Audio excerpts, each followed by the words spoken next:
Lagpas 10 beses umano nakatanggap ng kahon-kahong pera si dating Public Works and Highways Bulacan 1st District Assistant Engineer Bryce Hernandez mula sa Sims Construction.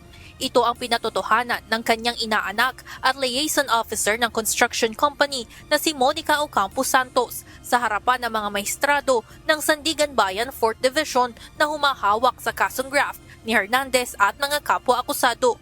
Isiniwalat nito na mula taong 2021 ay nakapag-deliver umano siya at ang kanyang tiyahin na si Sally Santos kasama ang isa pa nilang liaison officer ng bulto ng mga pera kay Hernandez.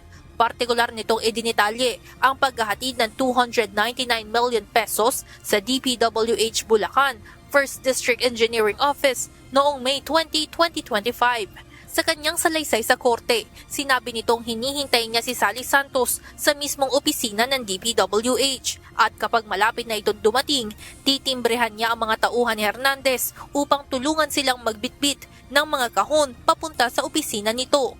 Saksi rin umano sila sa pagbibilang kung tumutugma ang halaga ng nasa loob ng kahon sa nakasulat sa labas nito.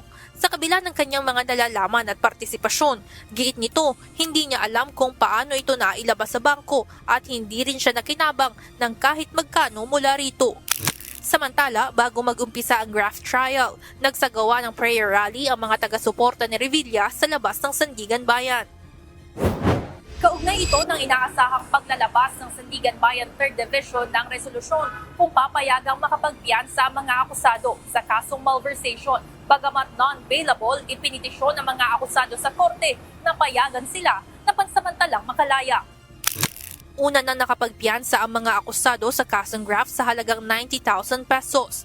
Kinasuhan ng ombudsman ng graft at malversation ang mga ito matapos masangkot sa umano'y ghost flood control project sa Pandi, Bulacan na nagkakahalaga ng 92.8 million pesos.